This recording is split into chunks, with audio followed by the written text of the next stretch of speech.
Yesterday, Paul arrived to Philippi in the account of the Acts of the Apostles. And things went really well because they met a woman named Lydia by the river who welcomed them into their house, and she was catechized and baptized. Today, things are not as fortunate for Paul and Silas in Philippi. Three unfortunate things happened to them. They're inflicted many blows. They were thrown into prison, and their feet were secured to a stake. Sometimes we read this and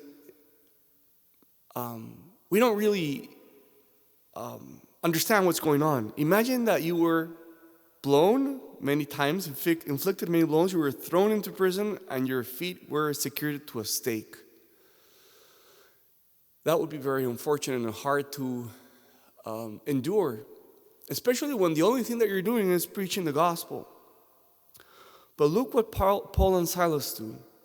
At midnight, they're singing hymns to God and praying.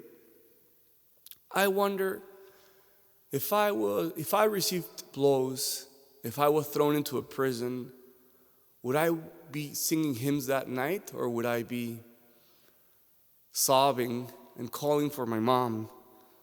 I think the latter. But Paul seems to have a strength, and Paul seems to have a capacity to refer everything to God, and even in the most unfortunate situations. And what happens when he is in that hard situation but still turns to God and offers hymns of praise? The earth shakes. Is that a coincidence? No, it's not a coincidence. Why does the earth shake? I think the earth shakes because it's showing how powerful it is when a person in the midst of the worst sufferings is able to be thankful to the Lord. I think that's why the earth shakes. It's a sign of the spiritual impact of a man that can sing and be thankful for the worst situation in his life, knowing that God guides each one of his steps. So let me finish with this. This makes me think also about a moment in the Mass that we repeat every day. Every day in the Mass we say, "It is right and just to give you thanks always and everywhere." So in a way, Paul was doing what the Mass invites us to do every day.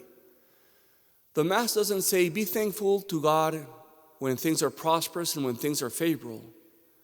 The Mass says, it is right and just to give you thanks always and everywhere. And I think that when we do that in the midst of the hardest situations, then the earth shakes. So let's ask ourselves this question. What do I do when I receive blows in life, when I'm imprisoned, and when my feet are secured into a stake? When I'm taken to the innermost cell of a prison, how do I react? Am I like Paul and Silas? Or do I